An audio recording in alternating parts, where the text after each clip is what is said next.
Assalamualaikum warahmatullahi wabarakatuh. Jadi hari ini aku mau ngeresume belajar aku selama 1 minggu. Modul pengembangan media sosial dari nol Instagram marketing organik. Bab 1, apa yang harus dilakukan untuk mengembangkan media sosial bila mulai dari nol? Nah, jadi apa sih yang harus kita lakuin untuk mengembangkan media sosial kita kalau kita memulai dari nol? Yang pertama, menentukan tujuan dan sasaran. Nah, ini penting banget buat kamu yang memulai dari nol, karena kamu harus tahu dulu jelas tujuan dan sasaran kamu ini ke siapa. Karena tanpa arah yang jelas, perkembangan media sosial itu bisa jadi tidak efektif. Nah, di sini ada langkah-langkahnya. Yang pertama, tentukan tujuan dari akun media sosial Anda. Jadi kamu harus tentuin dulu tujuan dari akun media sosial kamu itu apa. Apakah untuk brand awareness, atau peningkatan kesadaran merek, atau untuk meningkatkan penjualan, atau menumbuhkan komunitas, atau untuk meningkatkan engagement atau interaksi. Nah, yang kedua, tentukan sasaran audiens yang ingin dijangkau. Jadi kamu harus tahu sasaran audiens yang ingin kamu jangkau itu siapa sih? Entah itu dari usia, lokasi, jenis kelamin, itu kamu harus jelas. Kamu harus tahu dulu dari awal. Sama minat dan kebiasaan audiens kamu itu apa. Nah, yang ketiga, pemilihan platform yang tepat. Ini penting banget buat kamu yang memulai dari nol, jadi kamu harus sesuaiin. Karena nggak semua tempat platform itu cocok sama jenis bisnis atau audiens kamu. Bab 2, sosial media spesialis.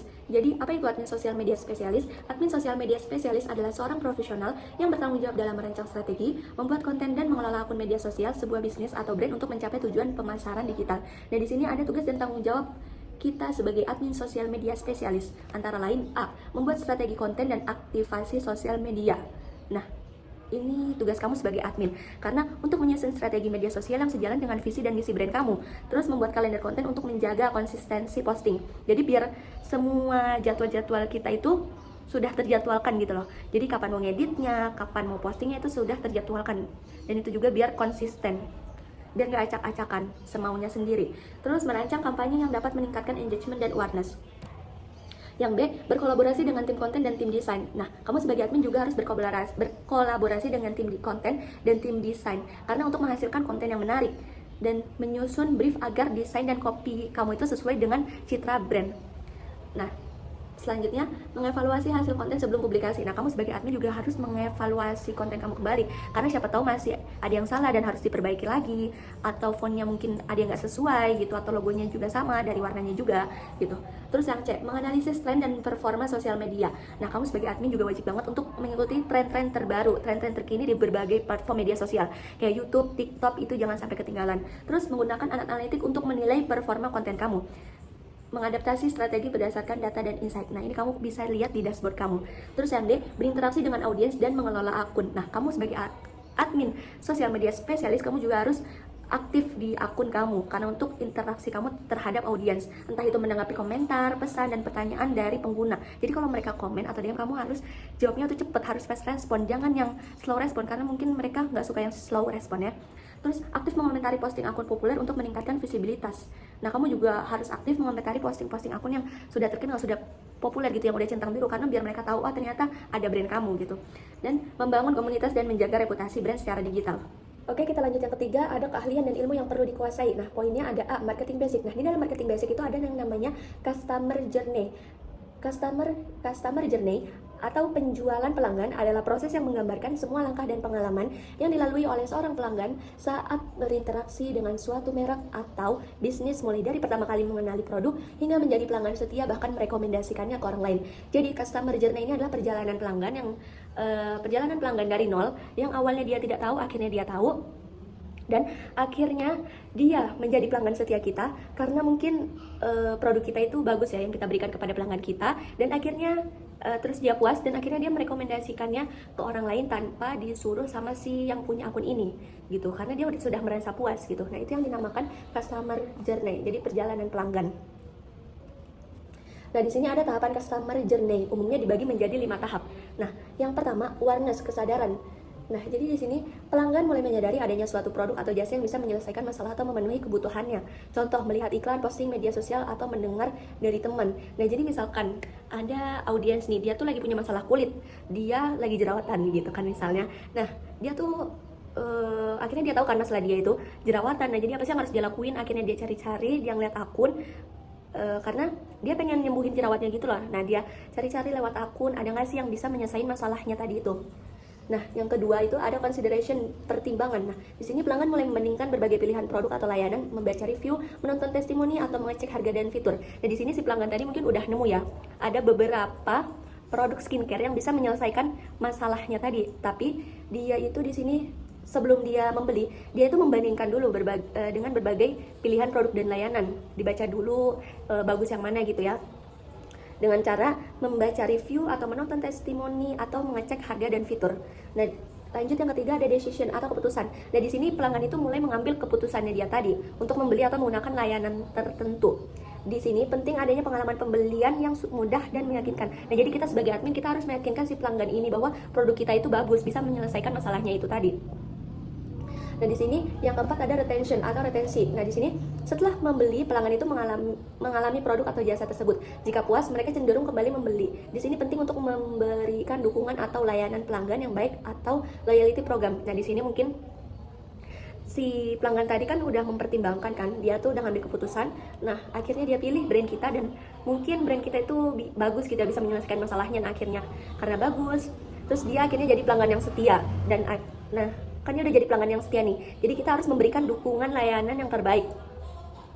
Nah, yang kelima ada advokasi atau promosi dari mulut ke mulut. Nah, di sini tuh pelanggan yang sangat puas akan merekomendasikan produk atau jasa kepada orang baik melalui ulasan media sosial maupun secara langsung. Nah, jadi mungkin si pelanggan tadi sudah merasa puas sama produk kita, akhirnya dengan sukarelanya dia merekomendasikannya dengan melalui ulasan media sosial atau konten gitu ya. Nah, di sini kita lanjut yang kedua, konsep 4P dalam marketing. Yaitu ada produk, price, place, dan promotion.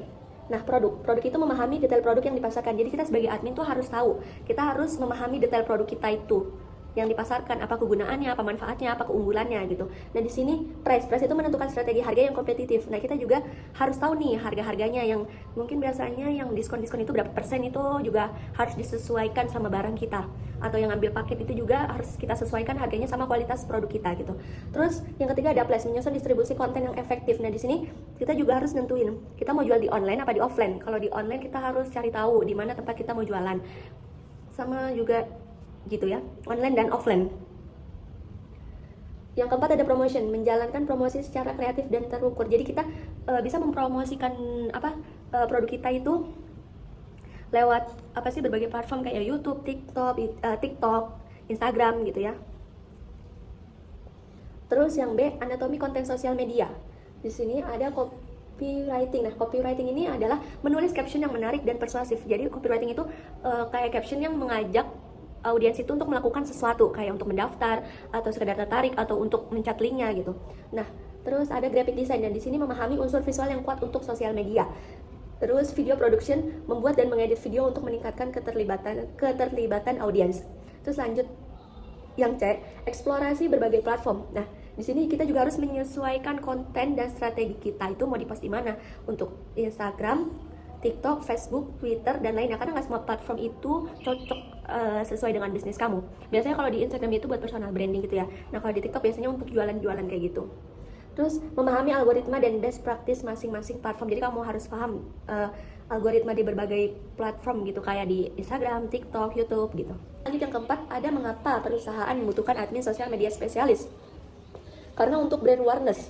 Jadi di sini untuk memperkenalkan merek ke khalayak luas. Jadi biar mungkin satu Indonesia tuh tahu bahwa di sini tuh ada produk kita gitu. Terus build credibility, itu membangun kepercayaan publik terhadap brand. Jadi kita sebagai admin juga harus memberikan kepercayaan kepada audiens kita bahwa produk kita itu bagus ya, berkualitas. Terus ada yang namanya consideration, membantu calon pelanggan mempertimbangkan produk. Engagement, meningkatkan interaksi dengan komunitas online. Conversion itu mendorong tindakan seperti pembelian atau pendaftaran. Nah, di sini jadi kita harus membantu calon pelanggan kita. Jadi kalau ada yang nanya di komen atau di DM, kita harus meresponnya dengan fast responnya, dengan layanan yang terbaik agar si pelanggan ini tuh mau untuk membeli atau untuk mendaftar brand atau produk kita gitu ya. Nah, peran ini tuh sangat penting dalam membentuk persepsi dan loyalitas pelanggan secara digital. Di sini yang kelima ada keseharian seorang admin sosial media spesialis. Jadi apa aja sih keseharian seorang admin sosial media spesialis itu? Riset dan produksi tren, yaitu dengan cara meneliti tren dan menganalisis kompetitor, mengembangkan ide konten yang relevan dan menarik, menyusun strategi aktivasi sosial media. Lanjut yang B, kolaborasi dan koordinasi. Nah, jadi kita tuh mengarahkan proses desain dan produksi video. Habis itu memastikan semua konten sesuai dengan brand identity kita, sesuai dengan logo kita gitu. Nah, yang C, publikasi dan penjadwalan konten. Nah, di sini kita sebagai admin juga harus menjadwalkan unggahan menggunakan tools seperti Meta Business Suite, Hotsuite, atau Buffer. Lanjut yang D, analisis dan pelaporan. Di sini kita harus menyusun laporan performa bulanan biar tersusun rapi, biar konsisten. Terus kita juga harus mengevaluasi keberhasilan kampanye dan menyesuaikan strategi. Jadi kita evaluasi lagi konten-konten kita yang sudah dipost. Jika bagus, maka kita harus netapin gitu. Tapi kalau kurang, kita harus membuat konten itu jadi lebih berkembang gitu. Habis itu yang ada monitoring dan engagement. Di sini kita sebagai admin harus aktif membalas komentar dan pesan gitu ya. Habis itu mengikuti tren viral dan memanfaatkan momen. Jadi kalau ada lagi tren viral nih, misalkan kayak Ramadan atau tahun baru, nah kita harus memanfaatkan momen itu gitu sama produk kita. Terus menjaga reputasi brand secara real time atau secara nyata. Nah, di sini yang keempat ada optimasi dengan analitik. Jadi kita gunakan Instagram Insight untuk melihat performa konten kita. Evaluasi metrik utama, reach, engagement, share, and save. Sesuaikan strategi berdasarkan data yang diperoleh. Nah, ini kita bisa lihat di dashboard kita ya, insight-nya itu. Terus kita lihat reach jangkauan kita, engagementnya itu seberapa banyak, share-nya juga, sama di save-nya juga. Habis itu yang kelima, studi kasus dan praktik. Nah, di sini buat satu postingan dengan teknik copywriting yang telah dipelajari, analisis hasil engagement dalam 3 hari ke depan, diskusikan dan evaluasi untuk strategi berikutnya. Terus yang keenam ada kesimpulan. Instagram marketing organik adalah strategi yang bisa memberikan hasil luar biasa tanpa biaya, asalkan dilakukan dengan konsistensi dan strategi yang tepat. Dengan memahami audiens, menciptakan konten berkualitas dan aktif berinteraksi, Anda bisa membangun komunitas yang kuat dan meningkatkan pertumbuhan bisnis di Instagram secara alami. Kita lanjut yang keenam, di sini ada keseruan dan tantangan profesi ini. Nah, kamu sebagai admin sosial media spesialis pasti ada yang namanya keseruan dan tantangan dalam profesi kamu ini. Nah, keseruan ini ada, kamu tuh jadi selalu terhubung gitu loh dengan tren terkini dan isu terkini, jadi kayak nggak ketinggalan tren. Terus kamu bisa bertemu dengan audiens dari berbagai latar belakang. Terus kamu juga bisa meningkatkan kreativitas dan inovasi kamu setiap hari dan membangun citra brand secara langsung. Nah, tantangannya perubahan algoritma media sosial yang cepat, menangani komentar negatif dan krisis digital. Jadi kamu sebagai admin juga harus siap untuk mendapatkan komentar-komentar yang negatif. Terus menjaga kualitas dan konsistensi konten. Jadi kamu sebagai admin juga harus menjaga kualitas produk kamu, harus konsisten ya caranya. Terus menjalankan banyak tugas sekaligus secara efisien. Nah, itu tugas kamu sebagai tantangan kamu sebagai admin sosial. Jadi harus siap kalau kamu dapat tugas banyak gitu ya. Bab ketiga, pengenalan Instagram marketing organik. Yang pertama ada pendahuluan. Instagram adalah salah satu platform media sosial yang sangat efektif untuk membangun brand, menjangkau audiens, dan meningkatkan engagement tanpa harus menggunakan iklan berbayar. Strategi ini dikenal sebagai Instagram marketing organik, yaitu cara memanfaatkan fitur Instagram secara gratis untuk menarik pengikut, meningkatkan interaksi, dan memperluas jangkauan konten secara alami. Nah, jadi di sini kamu bisa pakai fitur-fitur Instagram kamu secara gratis ya untuk menarik pengikut, meningkatkan interaksi, dan memperluas jangkauan konten secara alami. Jadi kamu nggak usah perlu bayar-bayar karena ini gratis. Terus yang kedua ada manfaat Instagram marketing organik.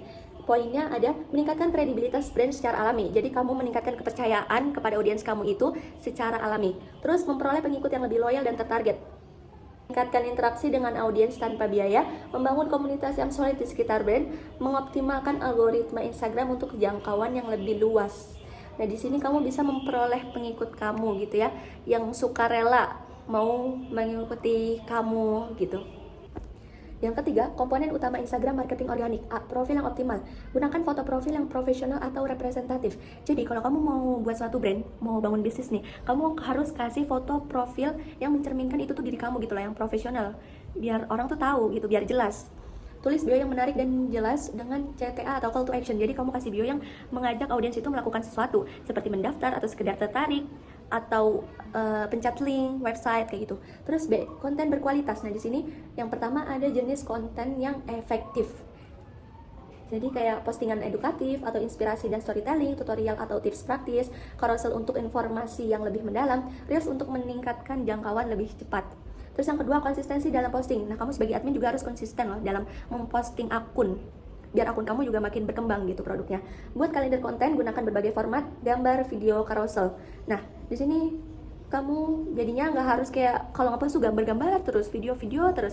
Pasti kan mungkin audiens kamu bakal bosan. Jadi kamu bisa kayak pakai gambar, video atau carousel gitu, bisa selang-seling. Terus posting di waktu yang tepat sesuai insight audiens. Nah, di sini kamu bisa memposting sesuai waktu audiens, kapan mereka sering menyekrol-nyekrol akun sosial media. Nah, yang C, strategi engagement. Yang pertama ada caption yang menarik. Jadi gunakan teknik copywriting seperti PAS, Problem, Agitate, Solution, atau AIDA. Attention, Interest, Desire, Action, dan FAB. Fitur, Advantage, dan Benefit. Nah, jadi kamu bisa menggunakan caption yang menarik ya, yang mengajak audiens untuk melakukan sesuatu gitu. Terus akhiri dengan pertanyaan atau ajakan interaksi. Yang kedua, hashtag yang relevan. Gunakan kombinasi hashtag populer dan niche. Jadi kamu kalau kasih hashtag itu yang gampang-gampang aja, yang sering dicari sama audiens. Terus maksimal 30 hashtag, tetapi efektifnya sekitar 5-10 hashtag. Jadi nggak perlu yang banyak-banyak gitu hashtagnya. Terus yang ketiga, interaksi dengan audiens. Seperti balas komentar dan DM dengan cepat, gunakan fitur polling Q&A atau quiz di stories, kolaborasi dengan akun lain untuk memperluas jangkauan. Jadi kamu kalau udah terkenal nih, kamu bisa kolaborasi juga sama orang-orang atau influencer yang terkenal juga, yang sudah populer gitu, untuk memperluas jangkauan kamu. Terus yang D, ada pemanfaatan Instagram Stories dan Reels. Yang pertama, Stories. Kamu bisa gunakan fitur interaktif, polling, pertanyaan, quiz, berbagai behind the scenes untuk membangun kedekatan, highlight stories untuk menyimpan konten yang penting. Jadi kalau ada konten-konten yang penting, kamu bisa taruh di highlight kamu ya, dan kamu kelompokkan biar orang tuh langsung nyari gitu, langsung klik, biar gak usah perlu nyari-nyari lagi. Terus yang kedua, Reels. Gunakan musik trending dan efek menarik. Nah, biasanya orang-orang tuh suka sama musik-musik yang lagi trending atau efek-efek yang menarik, yang lucu-lucu gitu. Terus memberikan nilai edukatif atau hiburan, durasi optimal 7-15 detik untuk keterlibatan lebih tinggi. Jadi kamu kasih durasi 7-15 detik aja biar orang tuh bisa ngulang-ngulang konten kamu gitu. Nah, kita lanjut ke cara gampang menentukan niche di Instagram. Pendahuluan. Instagram adalah salah satu platform media sosial yang sangat efektif untuk membangun brand, menjangkau audiens, dan meningkatkan engagement tanpa harus menggunakan iklan berbayar. Strategi ini dikenal sebagai Instagram marketing organik, yaitu cara memanfaatkan fitur Instagram secara gratis untuk menarik pengikut, meningkatkan interaksi, dan memperluas jangkauan konten secara alami. Nah, di sini, apa itu niche? Jadi, niche itu adalah topik atau bidang tertentu yang menjadi fokus utama akun Instagram kamu. Niche ini bisa berupa hobi, profesi, gaya hidup, atau industri tertentu. Contohnya, kesehatan dan fitness, teknologi dan gadget, pendidikan dan karir, kuliner dan resep masakan, traveling dan petualangan, fashion dan kecantikan, bisnis dan keuangan. Jadi, kamu harus nentuin niche kamu itu sesuai apa yang kamu suka gitu kan. Sesuai keahlian kamu gitu, biar enak, biar konsisten nantinya. Terus yang kedua, kenapa harus menentukan niche? Karena memudahkan pembuatan konten yang konsisten, karena kamu ahli di bidang itu kan, jadi itu memudahkan kamu gitu. Terus membantu menarik audiens yang tepat dan tertarget, meningkatkan peluang kolaborasi dengan brand atau influencer, membantu membangun komunitas yang lebih engaged. Nah, yang ketiga, cara menentukan niche Instagram dengan mudah. Nah, berikut ada langkah-langkah praktis untuk menemukan niche yang tepat, yang sesuai sama kamu. A. Temukan minat dan keahlianmu. Jadi kamu tanyakan pada diri kamu sendiri, kamu sukanya apa, kamu itu hobinya apa gitu. Jadi nanti bisa disesuaikan, kamu bisa cari niche kamu gitu. Misalkan, jika kamu suka coding dan belajar agama, kamu bisa memilih niche pendidikan IT berbasis Islami. Nah, yang B, riset pasar dan kompetitor. Jadi, kita juga perlu riset, cek akun Instagram yang memiliki niche yang serupa sama brand kita. Terus amati jenis konten dia yang mereka buat dan bagaimana respons audiens mereka. Jadi kita perhatiin apa yang tertarik dari konten dia gitu. Yang C, kenali target audiens. Nah, di sini kamu harus kenal sama target audiens kamu. Tentukan siapa yang ingin kamu targetkan. Jadi kayak usianya itu mau anak muda, dewasa, atau profesional. Terus minatnya itu apa yang mereka sukai. Nah, masalahnya itu apa yang ingin mereka pecahkan gitu. Terus misalkan, jika targetmu adalah mahasiswa yang ingin belajar programming sambil menghafal Al-Quran, maka kontenmu harus relevan dengan mereka. Yang D, uji dan evaluasi. Nah, di sini kamu buat beberapa postingan dalam niche yang kamu pilih. Setelah itu, perhatikan engagement rate, kayak like-nya, comment, share, save-nya itu banyak nggak atau sedikit. Nah, jika respon baik, maka lanjutkan lah. Jadi kalau respon itu baik, banyak nih yang suka, itu lanjutin, kamu kembangin lagi gitu. Tapi kalau kurang, coba sesuaikan atau pivot ke niche yang lebih spesifik. Jadi kamu cari lagi niche kamu yang lebih spesifik gitu ya. Terus yang keempat, contoh niche populer di Instagram. Nah, jika kamu masih bingung, berikut beberapa contoh niche yang bisa kamu coba. Nah, di sini ada personal branding, membangun citra diri berdasarkan keahlian atau pengalaman. Yang kedua, edukasi, berbagi tips dan trik tentang bidang tertentu, misalnya coding, bisnis, atau desain. Yang ketiga, lifestyle, konten seputar gaya hidup, keseharian, dan kebiasaan positif. Yang keempat, motivasi dan pengembangan diri, memberikan inspirasi dan insight untuk self-improvement. Yang kelima, review produk, memberikan ulasan tentang produk tertentu seperti gadget atau skincare. Yang kelima, kesimpulan. Menentukan di Instagram bukan hanya tentang memilih topik yang kamu suka, tetapi juga menemukan keseimbangan antara minat, keahlian, dan kebutuhan audiens. Dengan niche yang jelas dan strategi yang tepat, akun Instagrammu bisa berkembang lebih cepat dan efektif. Nah, kita lanjut ke bab 5, membuat identitas visual untuk brand di Instagram. Yang pertama ada pendahuluan. Identitas visual adalah elemen desain yang mencerminkan karakter dan nilai suatu brand. Di Instagram, identitas visual yang kuat dapat meningkatkan daya tarik, memperkuat kesan brand, dan membuat audiens lebih mudah mengenali konten Anda. Modul ini akan membahas cara membangun identitas visual yang konsisten dan menarik untuk brand di Instagram. Yang pertama, mengenal identitas visual brand. Nah, di sini ada beberapa elemen-elemennya ya. Berikut logo, simbol atau tulisan yang menjadi wajah brand kamu. Terus warna brand. palet warna yang mempresentasikan emosi dan kepribadian brand. Jadi kamu harus tentuin dulu, nah di sini logonya kamu mau yang apa, terus warna brandnya yang kayak apa gitu. Terus tipografi, jenis font yang digunakan untuk membangun kesan tertentu. Jadi fontnya tuh pilih 2 atau 3 aja, jadi nggak usah banyak-banyak. Terus gaya desainnya nih, kamu mau yang pola atau ilustrasi atau elemen desain khas yang digunakan untuk brand kamu. Nah, tone dan mood visual. Di sini kamu bisa suasana yang ingin disampaikan melalui gambar atau video. Jadi itulah mengenal identitas visual brand. Jadi kamu harus tentuin dulu semuanya itu, terus jangan ganti-ganti gitu. Terus yang kedua, menentukan identitas visual brand. Sebelumnya membangun identitas visual, tentukan beberapa aspek penting. Nah, di sini ada aspek pentingnya. Yang A, tentukan nilai dan kepribadian brand kamu dulu. Jadi apa visi dan misi brand kamu, terus nilai apa yang ingin ditonjolkan, seperti apa karakter brand kamu, misalnya profesional kah, atau kamu mau yang santai, atau mau minimalis dan lain-lain. Nah, di sini pilih warna brand. Nah, kamu bisa pilih 2 sampai 4 warna utama yang sesuai dengan karakter brand kamu. Terus gunakan psikologi warna untuk menentukan efek emosional yang diinginkan. Terus yang C, pilih tipografi. Gunakan maksimal 2 jenis font untuk heading dan body text. Jadi kamu milih fontnya itu 2 aja itu udah cukup. Jangan ganti-ganti biar itu tuh mengenal ciri khas brand kamu gitu. Terus pastikan font itu mudah dibaca dan sesuai dengan brand image-nya. D, buat panduan visual. Susun dokumen atau template desain agar identitas visual itu konsisten. Terus kamu gunakan alat seperti Canva, Adobe Illustrator, atau Figma untuk menyusun guideline. Nah, yang ketiga, menerapkan identitas visual di Instagram. A, desain feed yang konsisten. Nah, kamu bisa gunakan grid atau pola tertentu untuk feed Instagram kamu. Terus kamu juga bisa mengkombinasikan gambar, ilustrasi, dan teks sesuai dengan gaya brand kamu. Kamu bisa kombinasi. Terus yang B, gunakan filter dan preset yang sama. Jadi kamu pilih filter atau tone warna yang seragam di setiap konten kamu. Terus gunakan aplikasi seperti Lightroom atau VSCO untuk mengedit gambar. Terus yang C, buat template untuk story dan postingan. Nah, di sini kamu gunakan template seragam untuk konten edukasi, promosi, dan interaksi. Nah, kamu juga bisa manfaatkan fitur highlight Instagram untuk menampilkan informasi-informasi penting. Terus yang D, gunakan elemen visual yang konsisten. Jadi kamu di sini pastikan logo dan watermark brand itu muncul di setiap konten ya, jangan sampai ketinggalan. Terus gunakan icon dan ilustrasi khas yang memperkuat identitas brand. Jadi pakai icon atau ilustrasi yang bisa memperkuat kalau itu tuh identitas brand kamu gitu. Nah, di sini yang keempat ada yang namanya studi kasus dan contoh. A, brand lokal. Pelajari bagaimana brand lokal sukses membangun identitas visual merek di Instagram. Yang B, analisis feed Instagram yang konsisten. Jadi kamu lihat bagaimana beberapa akun Instagram membangun identitas visual dengan baik. Yang kelima, kesimpulan. Jadi membangun identitas visual yang kuat di Instagram itu memerlukan konsistensi dan strategi. Dengan memahami elemen-elemen visual dan menerapkannya secara efektif, brand Anda akan lebih mudah dikenal dan memiliki engagement yang lebih tinggi. Nah, di sini yang keenam ada cara membuat dan mengonversi akun Instagram pribadi menjadi akun bisnis. Nah, yang pendahuluan, Instagram merupakan platform media sosial yang sangat populer dan memiliki berbagai fitur yang dapat digunakan untuk keperluan pribadi maupun bisnis. Dengan mengubah akun pribadi menjadi akun bisnis, menggunakan pengguna dapat mengakses fitur tambahan seperti insight, tombol kontak, dan fitur iklan untuk meningkatkan jangkauan audiens. Nah, A, cara membuat akun Instagram. Yang pertama, mengunduh dan menginstal aplikasi Instagram. Nah, di sini pasti kalian udah pada tahu kan. Terus yang kedua, mendaftar akun Instagram. Yaitu, terus yang B, cara mengonversi akun pribadi menjadi akun bisnis. Nah, di sini yang pertama masuk ke pengaturan, kamu buka aplikasi Instagram dan masuk ke profil kamu. Terus kamu pencet klik icon 3 garis horizontal di pojok kanan atas. Terus kamu pilih pengaturan dan privasi. Terus yang kedua, beralih ke akun profesional. Nah, di sini kamu pilih jenis akun dan alat. Klik beralih ke akun profesional, pilih kategori bisnis yang sesuai dengan bidang kamu. Terus pilih jenis akun, mau bisnis atau kreator, pilih bisnis jika ingin fitur pemasaran lengkap. Yaitu terserah kamu tadi mau pilih yang mana. Terus yang ketiga, lengkapi informasi bisnis. Kamu bisa tambahkan detail kontak seperti email, nomor telepon, atau alamat bisnis kamu biar audiens tuh tahu gitu. Terus hubungkan akun dengan halaman Facebook. Opsional tetapi disarankan untuk integrasi lebih baik gitu. Terus selesaikan pengaturan dan mulai eksplorasi fitur akun bisnis kamu.